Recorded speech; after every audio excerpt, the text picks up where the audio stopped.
Welcome to Dark Horizon Creations. I'm Mike, and this time we're taking a look at the World of Halo Series 3 Mantis with Spartan EVA action figure.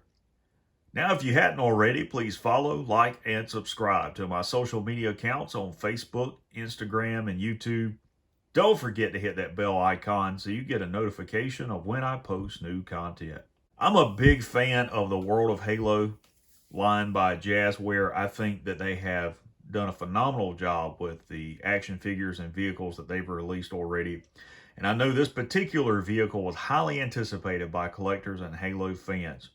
And this is the largest vehicle that I'm aware of to date in Halo Series 3. I don't think there's another vehicle that's going to be released unless they have something secretly planned for the holiday season this year. And I think that most fans that have seen this went bonkers over it, honestly, because the aftermarket prices for it on eBay are astronomical. It retails here in the US for $39.99. If you buy it on eBay, you're probably going to pay close to twice that, and that's what it's going for. So the UNSC Mantis is no stranger to Halo fans. It first appeared in Halo 4. You could use it on Requiem and, of course, Halo 5. I presume that we'll see it in Halo Infinite as well. So the Mark 9 Mantis is essentially an exoskeleton. It was based on earlier designs that the UNSC used in programs prior to the Spartan program. It is 9.2 feet in length, 19 feet wide, and 19 feet tall. It weighs 5.2 metric tons and has a maximum sustained speed of 34 miles an hour. It's armed with an M655 20mm machine gun, as well as an M5920 35mm surface-to-surface rocket launcher. And of course, you can see the EVA Spartan that is included as the operator for this vehicle, and they include shotgun as their primary weapon. On the back of the packaging, you have your obligatory product shots. Over on the left, the individual figures, the 2-packs in the center, and then your figure and vehicle sets on the right. These are not all of the figures and sets that have been released in Series 3. There are a lot of multi-packs out there, including the UNSC Armory and Checkpoint. And if you don't have those, you guys need to pick them up. I know there's a multi-pack of UNSC soldiers out there that's really cool. It's a repaint of some of the figures that's already been released. And hopefully they're going to release an updated version of the Warthog. And it is featured in Halo Infinite. It's called the Razorback. I think it's a troop carrier type deal. I'm hoping that we see that in the World of Halo scale because it's a really, really cool looking vehicle.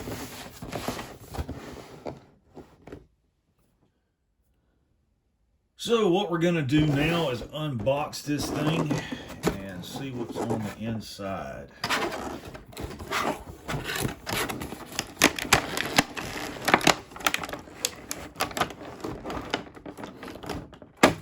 And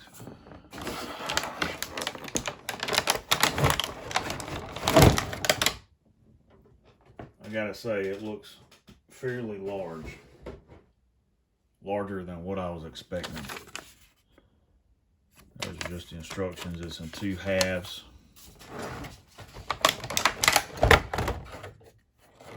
Upper section.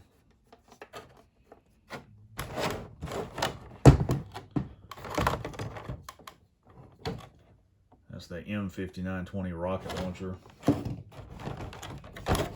Here's the lower section.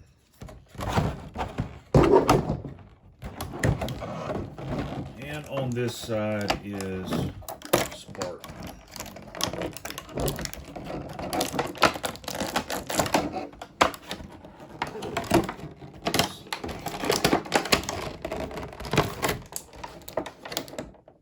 Yes, he has to be cut out.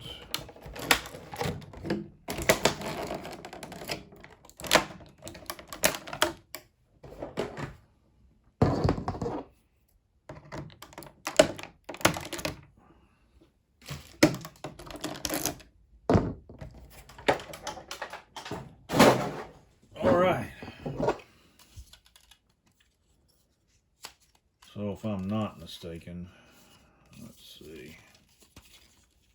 I'm going to want to flip this around like this and then bend the legs there. I don't know how much degree of mobility this has, but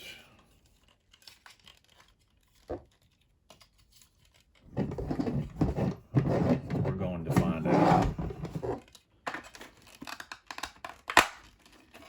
Okay, the top section is secure. Just have to get his legs rotated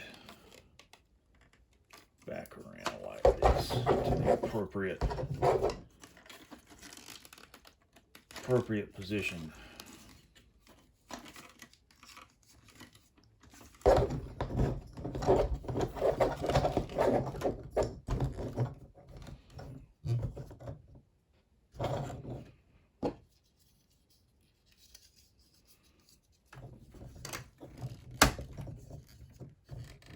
Alright guys, we're back with the World of Halo Series 3 UNSC Mantis, and you can see I have the vehicle fully assembled.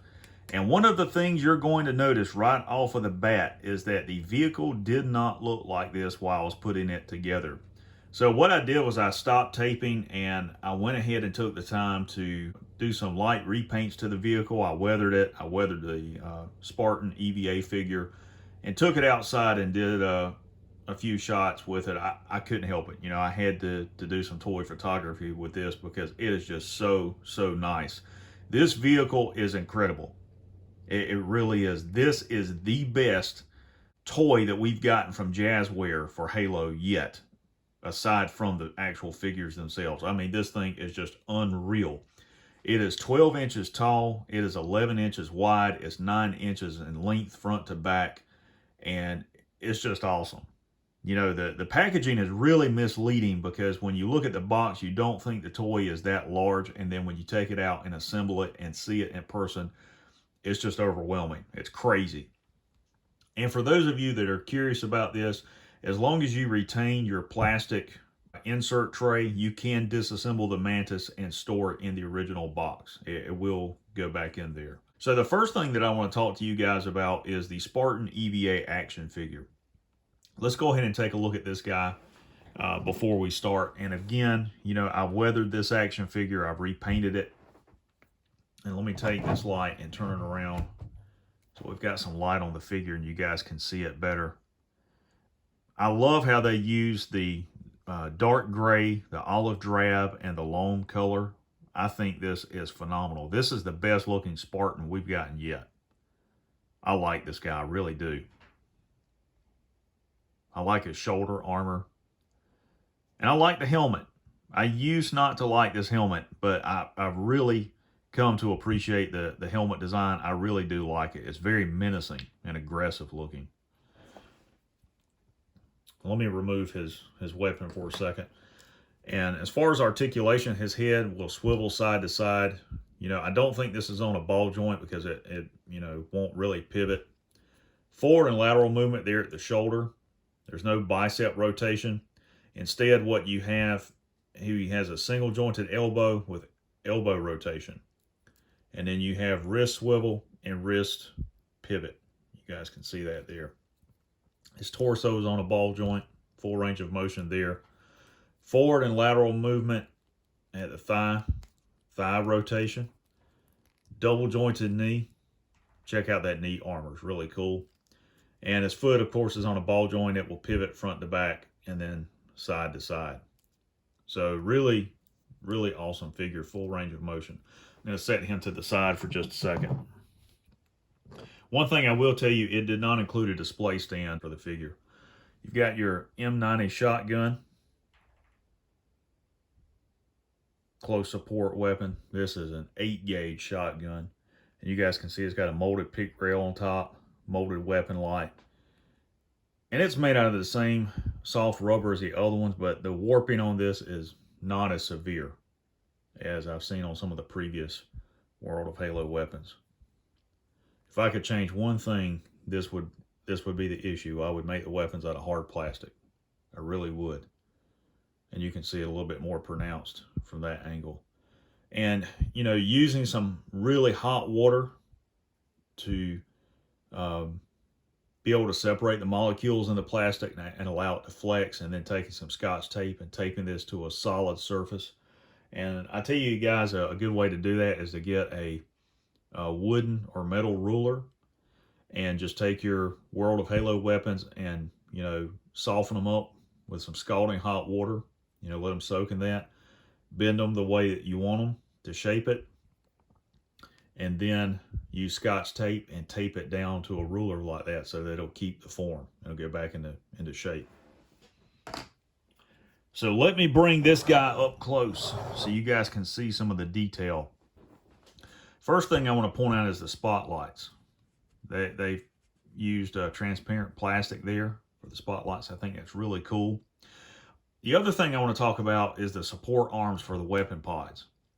Now, when I took this out of the box and I assembled the weapon pods, they were actually on the inside of the arm rather than the outside where they actually go. And the reason for that, this arm had to be turned around and rotated. Okay, it was actually in this position. So I had to take the weapon pod off and just rotate it all the way around like so to get it back into the correct position. And you guys can see that it's got a full range of motion. The top of the pod will pivot left to right, and then your weapon pods, they will pivot in and out like this. Okay, if you come back here to this section, they can also pivot up and down, rotate back, and extend out. So they have a full range of motion and articulation on them. The legs are highly articulated. You can see these joints here that connect to the main body. They will move up and down. This section will bend. Then they flex here at the knee section to extend the leg. They also have limited movement there at this joint. And then the foot pad will turn in and out left and right like that. One thing I want to point out, if you look at the back of the leg here and here, there's no ball joint there to allow the leg to flex in and out at what you would call the hip. And if you try and do that, you're going to break it. It's fairly sturdy, and you can put this vehicle in a lot of different positions. But if you start messing around where the leg joints and things are, you have the potential to break the toy altogether. So I want to get in close so you guys can see what I've done to it. And you can see that I've weathered it. I used pavement gray to create a wash. And just applied that, did a little bit of dry brushing to it. And I went back with a Elmer's silver paint marker and just did some weathering, you know, where metal would be scraped off of it. I dry brushed gunmetal onto the M655 cannon and the ammo belt there. Again, you can see some more of the places where I've applied silver, you know, and I applied gunmetal to these joints here. Applied silver there to do some weathering. Same thing here with the gunmetal. Back here, I've weathered it. You can see the silver here and here. Just places where, you know, it would scrape other metal, maybe inside of a ship. Did that here and here. And the way I do this, I take the silver paint marker and go across the edge that I'm going to paint. And for this to make it wide, I just applied it very liberally and went back with my finger and rubbed it to give it that rubbed appearance for a larger surface. You can barely see it there. I just tried to hit some of the major places. I didn't want it all the way around the vehicle, and I did it on the foot pad and the toes as well. I think it looks really cool, you know, here on the front, then on the top edge of this section here. I dry brushed black onto the M5920 surface-to-surface rocket pod all the way around. It's just an awesome, awesome toy. Now for a cockpit, you come here to the top, and you can see it's got these pegs here where the figure can actually stand on top of it. But if you open this up, you can see the inside of the cockpit, and I've started painting this. There's 2 pegs in here that the Spartan can use to grab hold of. And all you're going to do is just take the figure, put him in a relative seated position, and just kind of have to see where they're at. It's kind of difficult to push his hands over it because of the confined space. So if you just want to set him in here and lean him back, you can do that as well, like that, and then just close it. Or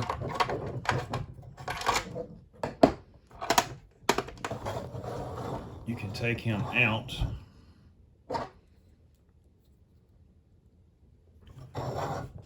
and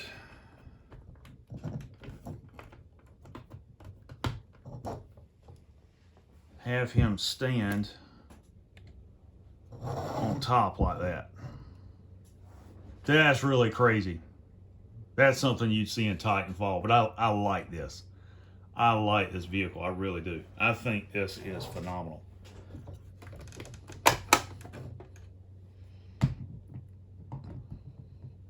I like it so much that I've got a second one on the way.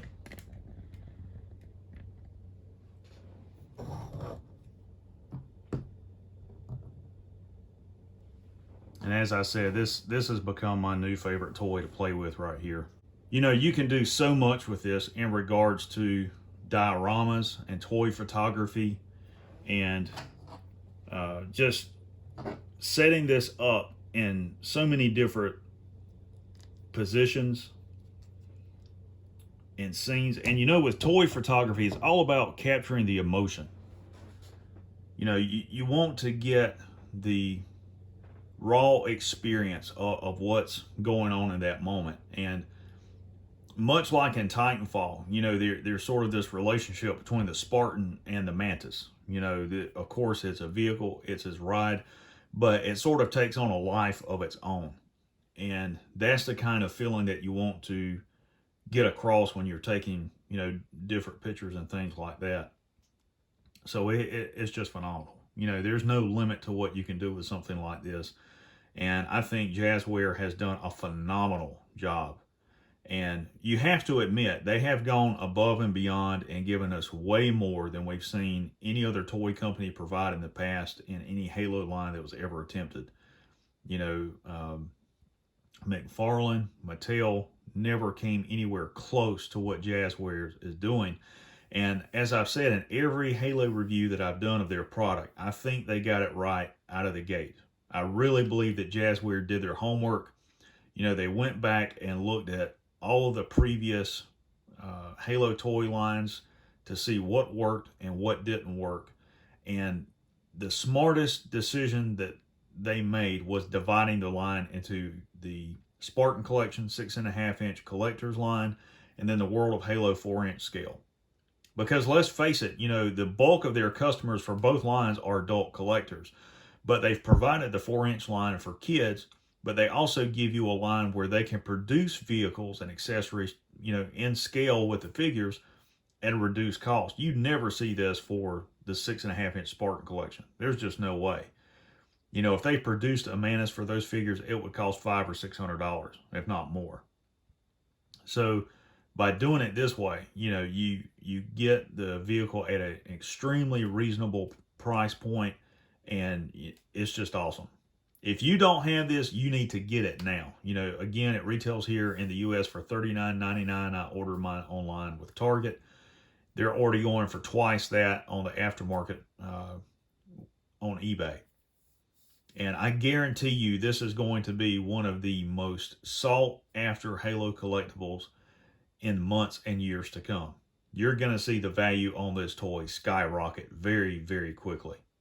You know, this is going to be one of those toys like in the Star Wars Legacy series with the AT-AT and the Legacy Falcon that just went through the roof. You're going to see the same thing happen with these toys. I guarantee it. It's going to happen.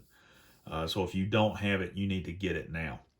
Guys, there you have the World of Halo Series 3 UNSC Mantis with Spartan EVA action figure.